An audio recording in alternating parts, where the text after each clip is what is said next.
اور پیر میر علی شاہ صاحب رحمہ اللہ تعالیٰ کی جو عبارت ہے اس پر جو آپ کی گفتگو ہے وہ 100% درست ہے، اور بلکہ مزید اس عبارت کو کھولا جائے تو ان ظالموں کو اور آگ لگ جائے۔ تو اب یہ جو انہوں نے شور مچا رکھا ہے، اس سلسلے میں گزارش یہ ہے کہ آپ اپنے بیان میں صرف خطا کے ساتھ لفظ اجتہاد کا اضافہ کر دیں، تو یعنی خطا اجتہادی میری مراد تھی، تو بس یہ ان کے لیے پھر کوئی گنجائش نہیں رہ جائے گی کہ وہ اس طرح کی بک بک کریں۔ بسم اللہ الرحمن الرحیم۔ ناظرین اکرام، 30 دسمبر کی ذلت امیز شکست کے بعد خطائی فرقہ آئے روز نئے نئے حربے، ہیلے اور ہتھکنڈے استعمال کر کے جو ڈاکٹر صاحب نے سیدہ زہرا پاک کی جانب خطا کی نسبت کی تھی، اصل موضوع سے لوگوں کی توجہ بھٹکانے کے لیے آئے روز طرح طرح کے ہتھکنڈے اور شگوفے چھوڑ رہے ہیں۔ کبھی خطائی فرقہ یہ تاثر دینے کی کوشش کرتا ہے کہ ہمارا 5 دن کا ٹائم ہے، اتنے دن کا ٹائم ہے، آپ ہمارے ویڈیو کا جواب دیں۔ کبھی خطائی فرقہ یہ تاثر دینے کی کوشش کرتا ہے کہ ہم روافظ کے خلاف جہاد کر رہے ہیں، یعنی جو بھی اہل سنت میں سے ان کے نظریے اور ان کی خطا کو خطا کہتا ہے وہ ان کے نزدیک رافضی ہے۔ ناظرین کرام، خطائی فرقہ اپنے ذلت کے آخری سٹیج پر ہے۔ اس سٹیج پر جب ہر طرف سے لان تان کا سلسلہ شروع ہو گیا، اپنے وجود کی بقا کے لیے ایک یہ چورن بیچنا شروع کر دیا کہ بھئی تاجدار گولڈا مامور بن رسول پیر مہر علی شاہ صاحب رحمۃ اللہ تعالی علیہ کس سوال کا جواب دے رہے ہیں۔ حالانکہ یہ ہمارا موضوع بحث، آج تک ہمارا موضوع بحث رہا وہ ڈاکٹر خطائی صاحب کا ایک جملہ تھا کہ جس جملے میں ڈاکٹر خطائی صاحب بڑے متکبرانہ انداز میں ایک بار نہیں 2 بار یہ کہہ رہے ہیں کہ سیدہ زہرا پاک جب مانگ رہی تھیں تو خطا پر، یعنی یہ فرمایا کہ مسئلہ باغ فدق میں یہ روافظ تم دلیل نہ بناؤ کہ معصوم تھی تو مانگنا ہی حق کی دلیل ہے، نہیں، خطا کا امکان تھا اور خطا پر تھیں، جب مانگ رہی تھیں خطا پر تھیں۔ اس کے کچھ دنوں بعد جب ڈاکٹر صاحب کو ان کے اساتذہ نے، ان کے مرشد خانہ کی طرف سے بھی یہ کہا گیا کہ آپ نے یہ جو جملہ بولا ہے یہ درست نہیں ہے، غیر مناسب ہے، سیدہ زہرا پاک کی عظمت شان اور آپ کی اس بڑی بارگاہ میں یہ بے ادبی والا جملہ ہے، تو ڈاکٹر صاحب نے اپنے علم کے گھمنڈ میں اپنے اساتذہ کرام کو، اپنے مرشد خانہ کے سجادہ نشین تک کو معاف نہیں کیا بلکہ انہیں بھی رافضی کہہ ڈالا۔ پھر کچھ دنوں بعد ڈاکٹر صاحب نے پہلا جو یو ٹرن لیا، ایک انگلینڈ کے مولوی صاحب کی آڈیو تھی کہ جس آڈیو میں انہوں نے ڈاکٹر صاحب کو کہا کہ آپ نے رجوع نہیں کرنا، بس آپ اپنی خطا میں خطا اتحادی کا اضافہ کریں۔ اور پیر میر علی شاہ صاحب رحمہ اللہ تعالیٰ کی جو عبارت ہے اس پر جو آپ کی گفتگو ہے وہ 100% درست ہے، اور بلکہ مزید اس عبارت کو کھولا جائے تو ان ظالموں کو اور آگ لگ جائے۔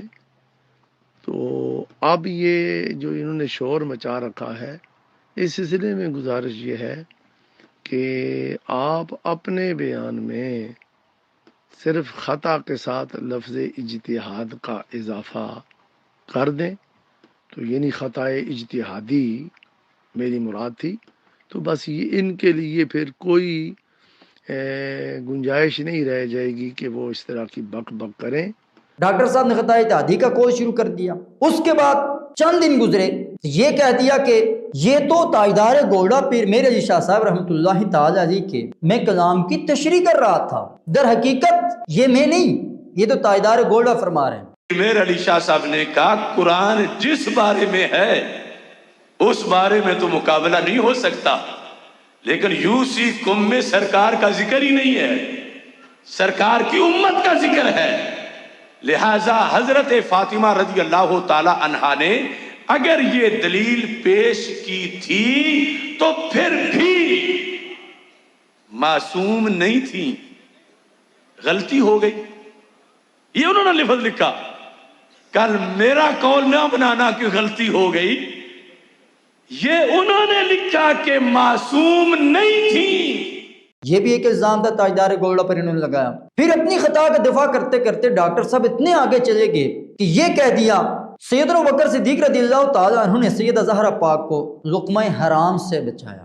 حالانکہ اگر دے دیتے تو ان کے خلاف تو آج بھونکنے والے نہ بھونکتے، مگر نقصان کیا ہوتا؟ مقدس آل کے طرف لقمہ حرام چلا جاتا. الثانی انہو کان ما یعطی لفاطمہ مالا حراما بلا خلاف. صدیق اکبر حضرت طیبہ فاطمہ رضی اللہ تعالی عنہ کو حرام مال کیسے دے سکتے تھے؟ جس کو شریعت نے مال حرام کہا ہو تو یہ تھی غیرت صدیق اکبر کی کہ تمہارے ابا جان نے مجھے تیار کیا اور میں تمہارے تقدس کو جانتا ہوں اور مجھے پتا ہے کہ یہ تمہارے شایان شان نہیں اس طرح ملکیت کے دینے کے لحاظ سے. لہذا اگر صرف یہ لحاظ کرتے ہوئے کہ سیدہ پاک نے فرمایا دے دیتے تو ادھر معصیت ہو جاتی. سرکار ناراض ہوتے، خلیفہ تم تھے تو تم نے میری ہی آل کے لیے مال حرام خود اپنے ہاتھوں سے دے دیا. تو اس بنیاد پر حضرت صدیق اکبر رضی اللہ تعالیٰ عنہ نے نہ دے کے مقدس گھرانے کی تقدیس پہ پہرا دیا. تاجدار گولڈا نے اس قدر احتیاط برتی کہ یہاں پر لفظ گروہ فرمایا. اور تاجدار گولڈا رحمۃ اللہ تعالی نے جہاں بھی ذکر فرمایا ہے تو وہاں پر آپ نے امکان بولا ہے. یہ کنز العلماء صاحب تاجدار گولڈا کی تشریح کرتے کرتے ایک آپ امکان کو وقوع بنایا، دوسرا جہاں پر تاجدار گولڈا نے سیدہ زہرا پاک کا نام تک ذکر نہیں کیا، اتنی احتیاط برتی. یہ سیدھے بول رہے ہیں کہ جب فدق مانگ رہی تھی تو خطا پر تھی. اب یہاں پر ایک ہے امکان خطا، ایک ہے وقوع خطا اور صدور خطا.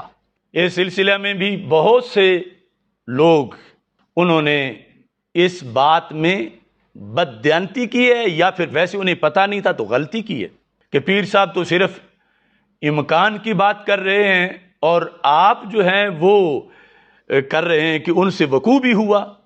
تو اس کی وضاحت بھی میں کرنا چاہتا ہوں. جو لوگ بھی اصول فقہ پڑھے ہوئے ہیں، منطق پڑھے ہوئے ہیں، علم کلام پڑھے ہوئے ہیں، ان کے سامنے میں ایک قانون پڑھ رہا ہوں اور اگر وہ توجہ کریں گے انہیں مستحضر ہوگا.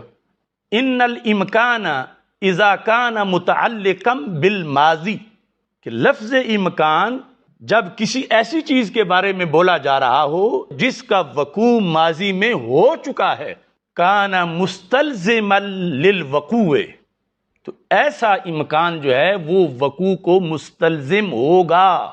اب ان لوری دینے والوں کو کیا پتا ہے کہ استلزام کیا ہے، استلزام کی قسمیں کیا ہیں، اور امکان خطا کا مطلب وقوع خطا ہے اور امکان خطا مستلزم ہے وقوع خطا کو.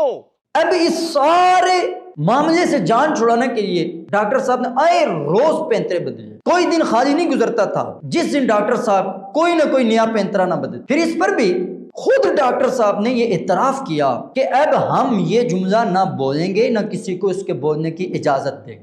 کیسے اس کی جگہ اور لفظ بولا جا سکتا ہے؟ مقام سیدہ زہرا رضی اللہ تعالی عنہا، اس کے لحاظ سے ہم ہر وقت اس مذہب پر ہیں، بے خطا بے گناہ سیدہ زہرا رضی اللہ تعالی عنہا.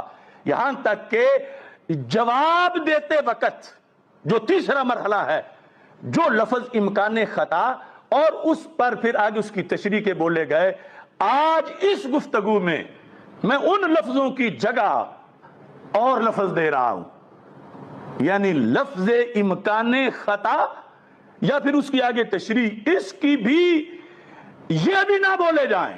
ہر اس پر جامعہ رضویہ علوم نے ڈاکٹر خطائی صاحب سے ہمارا کوئی تعلق نہیں ہے. اس کے بعد قبلہ شیخ الحدیث مصلح امت استاد العلماء والفضلاء قبلہ پیر سید حسین الدین شاہ صاحب کے لخت جگر نور نظر محقق العصر علامہ صاحبزادہ سید حبیب الحق شاہ صاحب نے اس پر ایک جامع تصنیف حرمت بطول کے نام سے لکھی. اہل علم تک، علماء تک اور حتیٰ کہ ڈاکٹر صاحب تک بھی یہ کتاب پہنچائی، کہ جس کتاب کے اندر بڑا واضح طور پر یہ موقف لکھا سیدہ کے عموم قرآن سے استدلال کے درست ہونے پر صحابہ کرام رضوان اللہ تعالی اجمعین کا اجماع تھا. یہ موقف صرف کسی ایک دو یا چار فقہا کا نہیں ہے، بلکہ 20 فقہاء کرام نے، چاہے وہ احناف کے ہوں، شوافے کے ہوں، مالکیہ کے ہوں یا حنابلہ کے ہوں، جلیل القدر فقہاء کرام نے سیدہ زہرا پاک کے اس استدلال کے درست ہونے پر صحابہ کرام کا اجماع نہ کیا. جس مسئلے پر صحابہ کرام رضوان اللہ تعالی اجمعین کا اجماع ہو جائے، آج اس کو کہتا ہے کہ خطا اجتہادی تو بنتی ہے، کہ جس مسئلہ پر صحابہ اجماع منعقد کر دیں کیا وہ خطا اجتہادی ہو سکتی ہے؟ جیسے اس پورے مناظرہ سے مقصد کی ایک بات ملی جس میں قبلہ پیر سید امتیاز حسین شاہ صاحب اسی کلام کی تفسیر میں، تشریح میں آپ نے یہ مطلقاً بات کی کہ خطا اجتہادی پر توجہ، ان کی اس بات کو قضیہ فدق پر تھوپا اور یہ کہہ دیا کہ خطا اجتہادی پر اجر مان نہیں ہے. ہمارا بنیادی سوال یہ ہے کہ سیدہ زہرا پاک جب فدق مانگ رہی تھی اور ان کے استدلال جو آپ نے قرآن سے کیا تھا اس کے درست ہونے پر صحابہ کا اجماع تھا، تو اس پر آج تک یہ چورن بیچ رہا ہے کہ ہم نے ظالم والوں کو منوا لیا ہے، اور یہ چونکہ ان کی پرانی عادت ہے. اب چونکہ خطائی طبقہ اصل موضوع سے، اصل بات سے، اور جب عوام الناس کو ان کی حقیقت ظاہر ہو چکی ہے تو اپنی ساکھ بچانے کے لیے اور اپنے چورن کو ایکسپائر ہونے سے بچانے کے لیے یہ شگوفہ لے کر آئے کہ تاجدار گوڑا رحمۃ اللہ تعالی علیہ کس سوال کا جواب دے رہے تھے. اب اس پر کہ ہمیں ویڈیو کی صورت میں بتایا جائے آپ کے پاس 5 دن کا ٹائم ہے، یہ 5-6 دن کا ٹائم نہیں دے رہے، ہم آپ کو قیامت تک کا ٹائم دے رہے ہیں، صبح قیامت تک. جو آپ کے ڈاکٹر صاحب نے سیدہ زہرا پاک کے متعلق یہ الفاظ بولے کہ جب مانگ رہی تھی خطا پر تھی، آپ تاجدار گولڈا کی کسی عبارت سے یہ ثابت کر کے دکھائیں. دوسری چیز، سیدہ زہرا پاک کا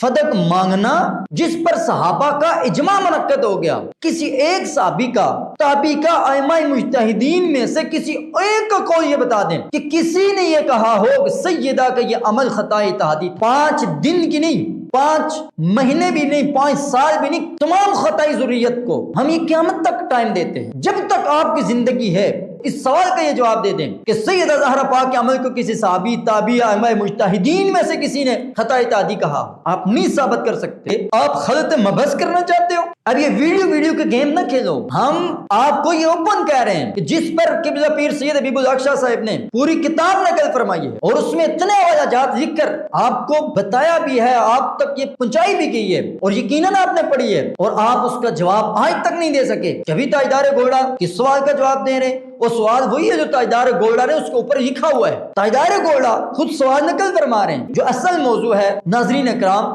کہ ڈاکٹر خطائی نے جو فدق کے معاملے میں سیدہ زہرا پاک کے متعلق یہ بولا کہ جب مانگ رہی تھی خطا پر تھی، اس کو خطائی فرقہ 5 سالوں سے ڈیفینڈ کر رہا ہے، اس کو ثابت نہیں کر سکا. آپ اندازہ لگائیں اس کا ذرا. جو لوگ کم علمی کی وجہ سے یا صرف اپنی محبت اور عقیدت کی وجہ سے یا صرف تصویر کا ایک رخ دیکھ رہے ہیں، میں ان سے یہ کہنا چاہتا ہوں کہ یہ فرقہ آج اپنے ڈاکٹر خطائی صاحب کو ان کی خطا کو خطا کہنے کے لیے تیار نہیں ہے. تو جو سیدہ زہرا پاک جن کے عمل پر صحابہ اجماع منعقد کر دیں تو ان کی خطا کو خطا اجتہادی کہنا جہاں پر خطا اجتہادی واقعہ بھی نہیں ہوئی ہے، یہ ظلم نہیں ہے؟ یہ کہاں کا انصاف ہے؟ تو اس لیے حضرات یہ چند ایک معروضات میں نے آپ احباب کے گوش گزار کی ہیں. انشاءاللہ العزیز وقتاً فوقتاً آپ احباب کو یہ تمام تر صورتحال اور تمام تر قضیہ آپ کے خدمت میں رکھیں گے. اللہ رب العزت ہم سب کا حامی و ناصر.